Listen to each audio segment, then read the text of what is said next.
est-ce que ça va Nvidia? Vous êtes vraiment sûr hein? Parce que des choses un petit peu bizarres. Dites Innovation, Exciting, Performance dans votre prochaine présentation pour savoir si jamais vous êtes tenu en otage et que vous devez obligatoirement sortir de nouveaux GPU. On ne pourra pas y faire grand chose, mais au moins on sera au courant. En tout cas, ce jeudi, la levée d'embargo sur les RTX 3070 Ti a laissé les reviewers avec un petit goût d'amer dans la bouche. Dans un premier temps, parce qu'une carte graphique, ça ne se mange pas, et dans un second temps, cette carte graphique 3070 Ti, elle n'est pas très excitante. En même temps, quand on voit que cette carte et sa sœur, la 3070, n'ont pas beaucoup de différence, on se dit que pour 100 € de plus, soit à peu près 20% du prix, on gagne pas énorme. Selon Gamer Nexus, c'est de 5 à 10% de performance qu'on gagne en mettant sur la version Ti, avec 100 € de plus. Donc le deal est pas extrêmement fou. Et en plus, petite surprise pour couronner le tout, on a 75 watts de consommation supplémentaire par rapport au bench qu'on fait Gamer Nexus. Donc c'est pas très excitant quand on prend tous ces paramètres en compte. Après, en termes de valeur du n'importe quoi, on n'est pas non plus au niveau d'une 3080 Ti.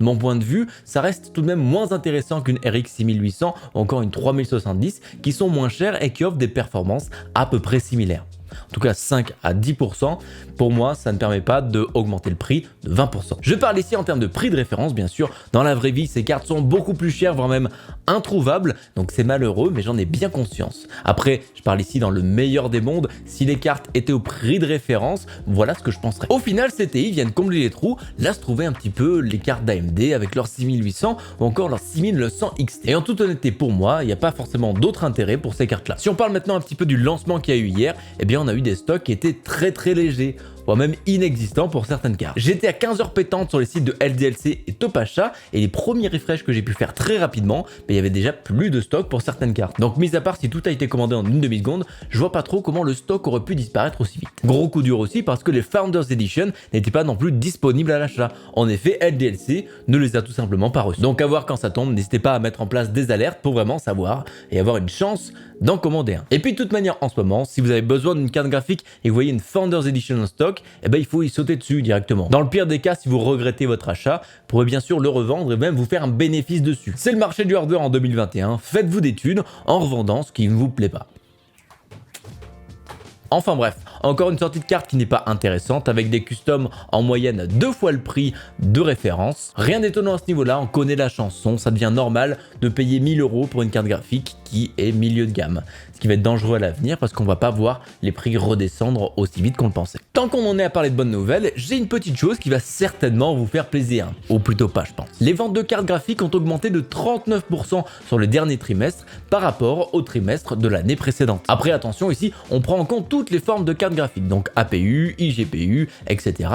Par contre l'information qui a été divulguée au public, c'est imbitable, on n'y comprend rien, c'est flou, il n'y a que des mots techniques et surtout il faut payer 5500 $ pour pouvoir accéder à ce rapport. Après, on n'accède pas seulement à ça, on accède aux sources et à tous les autres rapports qui ont pu être publiés par cette entreprise. Pour être honnête, ça sent un petit peu le putaclic pour faire dépenser de l'argent, mais bon, après, j'ai pas lu le document parce que j'ai pas 5500 € à dépenser là-dedans. Ce qui est sûr, c'est que ça semble confirmer que les fonderies tournent bien à plein régime et qu'on fait plus de cartes graphiques qu'on en faisait avant. Mais visiblement, c'est pas suffisant pour atteindre la demande mondiale actuelle, qu'elle soit gamer ou non, qui est d'ailleurs en train un peu de reculer en ce moment, ce qui peut être un bon signe pour le retour des GPU sur les étalages. Ou soit, si on est un petit peu théoriste du complot, on pourrait se dire qu'ils sont en train d'enterrer toutes ces cartes graphiques, histoire de montrer à nos descendants toute la puissance de notre époque. Ça me semble assez peu probable, mais bon, si jamais vous passez par Taïwan ou encore la Corée, n'hésitez pas à soulever un petit peu les cailloux, on sait jamais, une petite RX 6000 ou un RTX 3000 pourrait se cacher dessous. Qui ne tente rien n'a rien. Continuons à parler de cartes graphiques avec les GPU RDNA 3 qui pourraient sortir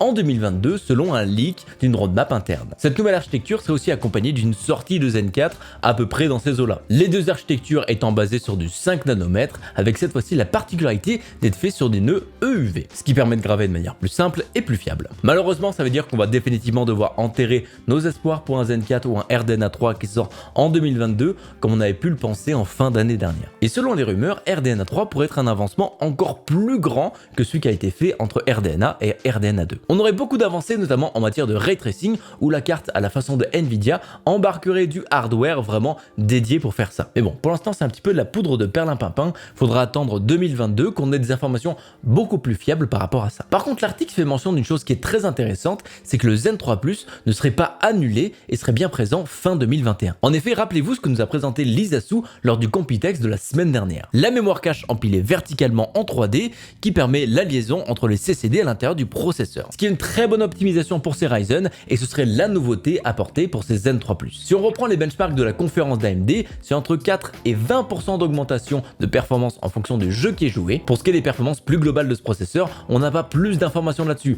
mais ça veut très certainement dire que c'est pas énormissime. De mon point de vue, ce genre de choses est plutôt une bonne nouvelle parce que pour les personnes qui sont sur une B550 et qui ont un Ryzen 3000, et bien alors ça leur donne encore plus d'options pour plus tard augmenter de CPU pour pas cher. Quand on peut pas se permettre de changer régulièrement le combo CPU, RAM et carte mère, et bien ça met royal au bar ce genre de choses. Mais sinon pour le reste, c'est un refresh, il n'y a pas énormément d'intérêt à ça, mis à part gagner un petit peu en performance et faire baisser le prix des Ryzen 5000. Continuons à parler de CPU avec quelques nouvelles de ceux qui ont le nom de code Raphaël, en soi les Ryzen 7000. Ce qui nous intéresse particulièrement ici, c'est le design de l'IHS qui se met par-dessus le processeur et qui est particulièrement saugrenu. La semaine dernière, vous avez peut-être vu passer ces news avec les petits trous bizarres sur le processeur en vous demandant à quoi ça servait. Et bien visiblement, on a une réponse, ça sert à tenir les condensateurs. Parce que essentiellement de l'autre côté, on n'aurait pas la place de mettre 1700 points de contact plus les condensateurs du processeur. Après vous allez me dire pourquoi s'embêter autant avec ça et créer des CPU avec la forme un peu bizarre. Et bien c'est simplement parce que AMD est sympa, ils souhaitent garder exactement la même taille que les processeurs AM4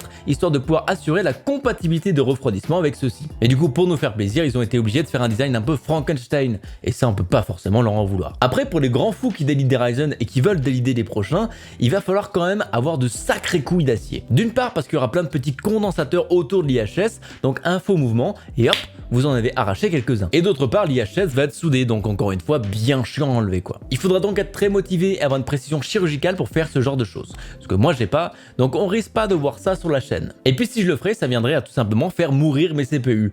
Donc mis à part si vous êtes un petit peu bizarre, ben il n'y a pas d'intérêt à voir ça. On passe désormais aux fast news, le reste de l'actualité, vitesse grand V. Dell est au cœur d'un beau scandale pour ses PC Alienware M15 qui sont sortis récemment avec des RTX 3070 boiteuses. Il n'y a pas vraiment d'autres mots pour le décrire. En effet, les laptops sur ce modèle avaient 512 cœurs de moins que la spécification de cette carte, ce qui enlève quand même un non négligeable 10% de ce que les gens ont payé plein pot. Sans compter qu'on enlève ici des clusters de cœurs, donc tout ce qui était Core RT et Core Tensor, eh ben ils sont enlevés aussi avec.